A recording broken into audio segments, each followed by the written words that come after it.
Kamusta mga idol? Kukuha tayo ngayon ng pinakamurang big bike. Matagal na rin mula nung binenta ko ang Ninja 1000 SX ko at 4 na buwan na rin ang nakakalipas. Ginamit ko kasi ang pera na yon para pandagdag sa pangalawang branch ng Boy Bakal Boxing Fitness Gym. Nakatayo ngayon yan mga tol sa Tanza, Cavite, harap po yan ng Pilitas Restaurant.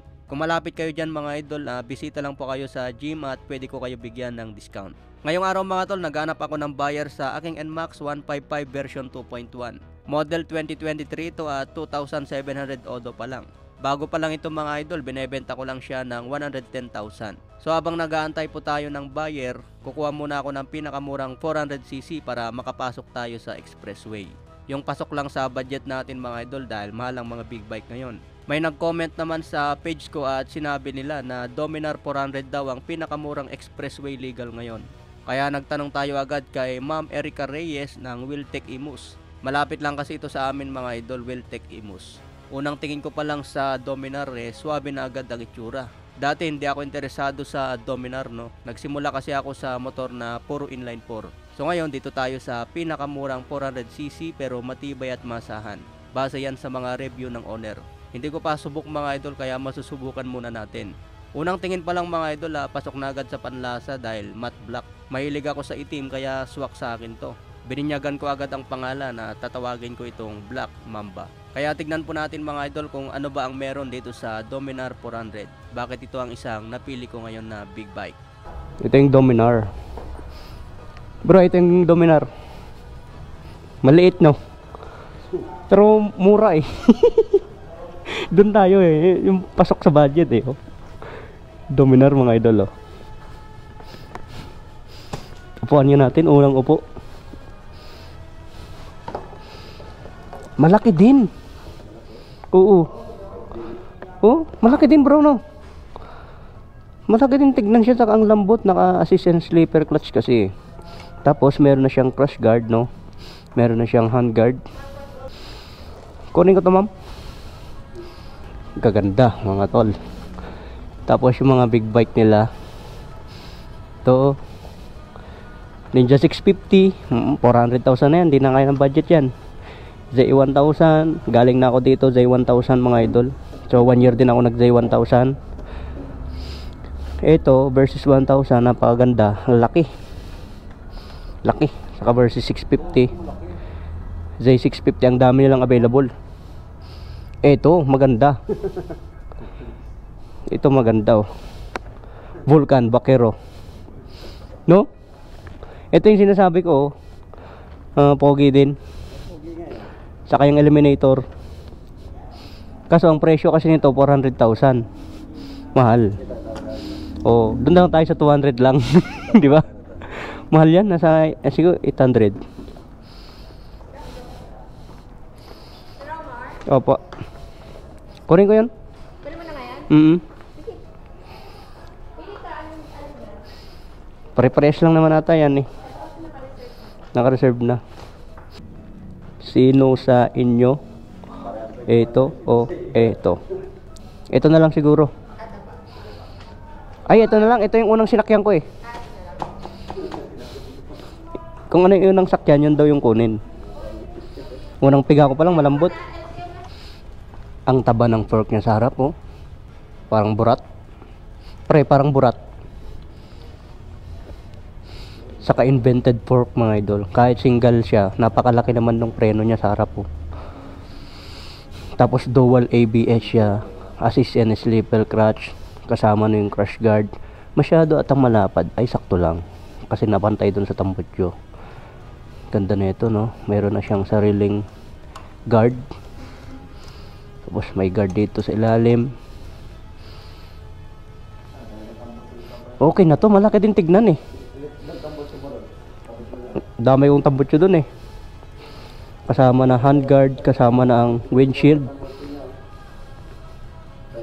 Kaya nga eh, kasama na rin top box bracket. Tapos meron siyang sandalan para sa angkas.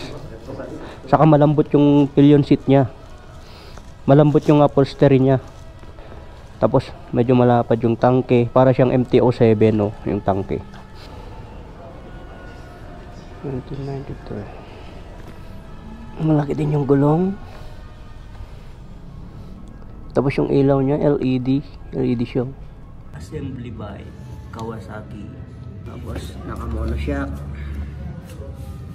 Dito yung ano niya.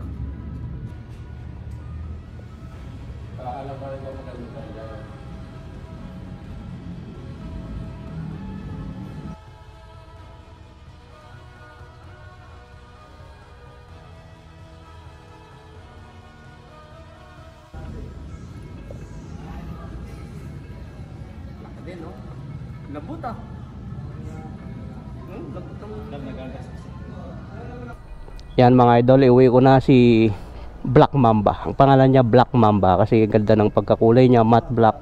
Excited na ako nang sakayo ng takbo. Tara, drive mo yan, Max. Okay, paandar. Ang ganda ng kulay niya. Tapos dalawa yung ganito niya, panel. Isa sa harap, isa rito. Tapos meron sa ilalim. Tapos may charging port tayo, may lagayan tayo ng cellphone. So, unang andar, wala tayong gas. Pagas tayo. Unang andar. Wow! Easy start. Isang pindot lang. Unang bomba. Sir, ingat. Salamat. Refuel tayo agad.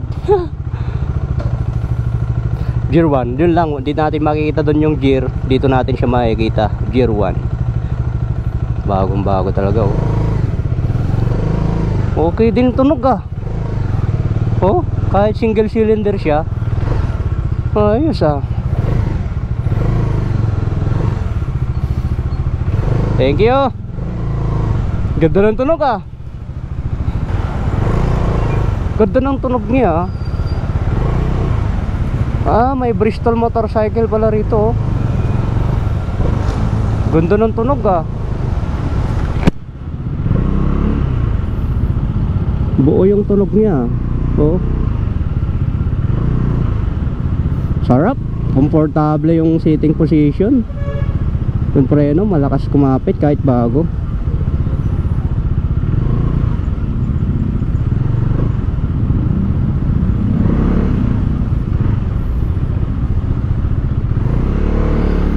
Singit natin agad, no?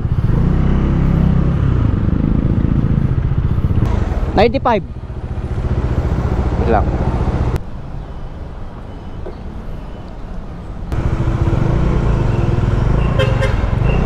Tara.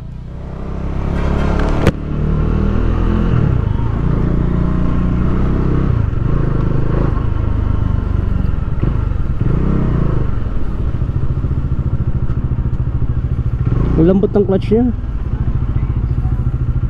Traffic agad eh. Yan mga idol, ganda ng shifting niya, malambot yung clutch. Yan, bukas natin i-review kasi ngayon gabi na. So dito na lang yung video natin mga idol, dito sa may McDonald General Trias. Maganda yung tunog, buong buo, hindi siya masakit sa tenga, hindi magaslaw. Okay na yan, kahit di napalitan. Ayos din, magalakas yung Gear 1 niya. Sa halaga niya, sa presyo, okay na. Kasi ang habol natin dyan, expressway legal lang. Tapos pwede natin siyang pang daily, diba? Pag gusto natin dumaan ng expressway, makakadaan tayo. Pang daily, matipid din sa gas. Saka yung itsura niya, pogi. Black Mamba nga eh. Bibilang ko na lang ng ano rito, tank pad. Okay mga idol, bukas review natin siya.